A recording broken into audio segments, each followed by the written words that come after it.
ফ্রিজের কোনায় একটুখানি চিকেন ছিল, আর এই চিকেন দিয়ে অল্প তেলে এই মজার নাস্তাটি বানিয়েছিলাম। আসসালামু আলাইকুম সবাইকে। আর এই নাস্তাটি খেতে এত মজার, যদি বাসায় বানিয়ে দেন দেখবেন যে বাসার মানে কেউ আর বাইরের খাবার খেতে চাইবে না। এই খাবারটি এত মজার। আর এখানে দেখেন আমি গুনে গুনে 3 কাপ ময়দা দিলাম।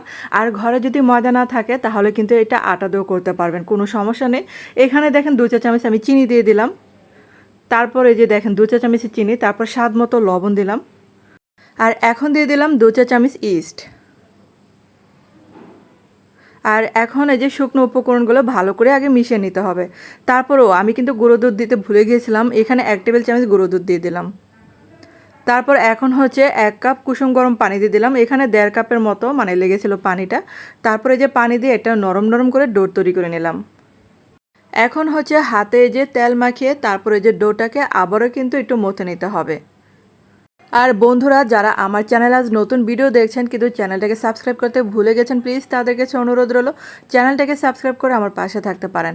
আর ডোটাকে মাখিয়ে আমি 1 ঘন্টা বা আধা ঘন্টার জন্য মানে রেখে দিতে হবে। তারপর হচ্ছে এখানে চিকেন দিলাম, টমেটো দিলাম, এখানে 2টা টমেটো দিলাম, পেঁয়াজ কুচি দিলাম, আদা রসুন বাটা দিলাম, আর জিরা বাটা দিলাম। আর এখন হচ্ছে একটু ধনে গুঁড়া দিলাম। তারপরে যে সামান্য পরিমাণে মানে 1/2 চা চামচ হবে লাল মরিচের গুঁড়া দিলাম। তারপর স্বাদ মতো লবণ, সয়া সস দিলাম এখানে। আর এখন হচ্ছে এগুলাকে আমি ভেজে নিচ্ছি। তারপর আমি কিন্তু এখন সয়াবিন তেল দিয়ে নিলাম। আর এভাবে কিন্তু চিকেনের পুরটা অনেক মজার হয়, তো চেষ্টা করুন এভাবে করতে। আর এখন দিয়ে দিলাম কিছুটা গরম মশলা গুঁড়া। তারপর এটা আগে কিছুক্ষণ ভেজে নেব। আর এটা যখন পানিটা শুকিয়ে যাবে তখন কিন্তু আরেকটু পানি দিয়ে এটাকে আমি এই যে সিদ্ধ করে নেব ভালো করে।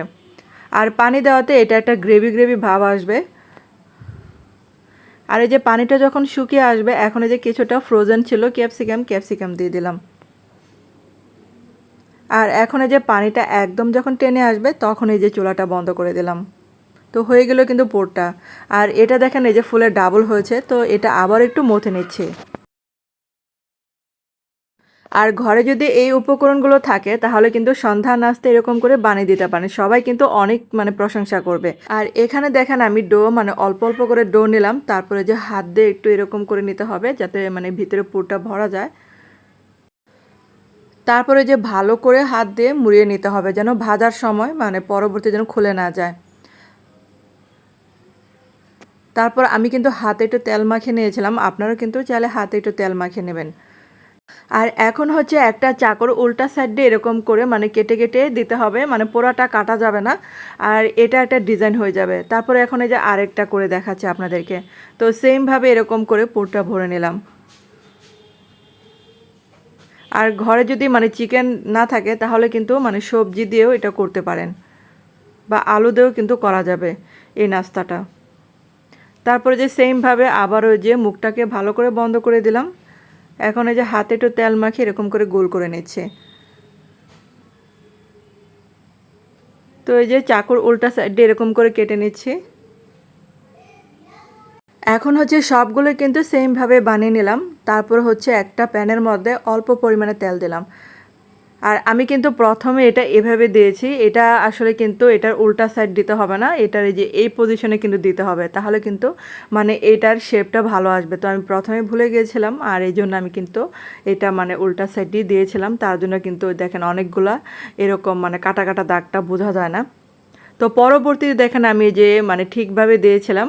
আর মানে ডিজাইনটা যেটা থাকবে সেই দিক দিয়ে কিন্তু প্যানের মধ্যে দিতে হবে, তাহলে কিন্তু এই যে এটা মানে একদম সুন্দর বোঝা যাবে। তো এই যে ভাজা হয়ে গেছে। এখন এই যে সবগুলো কিন্তু সেমভাবে মানে বানিয়ে নিলাম, মানে ভেজে নিলাম। আর বন্ধুরা আপনাদের কাছে কেমন লাগলো অবশ্যই কিন্তু কমেন্ট করে জানাতে পারেন। আর যদি আমার ভিডিওটা ভালো লেগে থাকে তাহলে কিন্তু একটা লাইক দিতে ভুলবেন না। আর ধন্যবাদ সবাইকে এতক্ষণ আমার ভিডিওটা দেখার জন্য।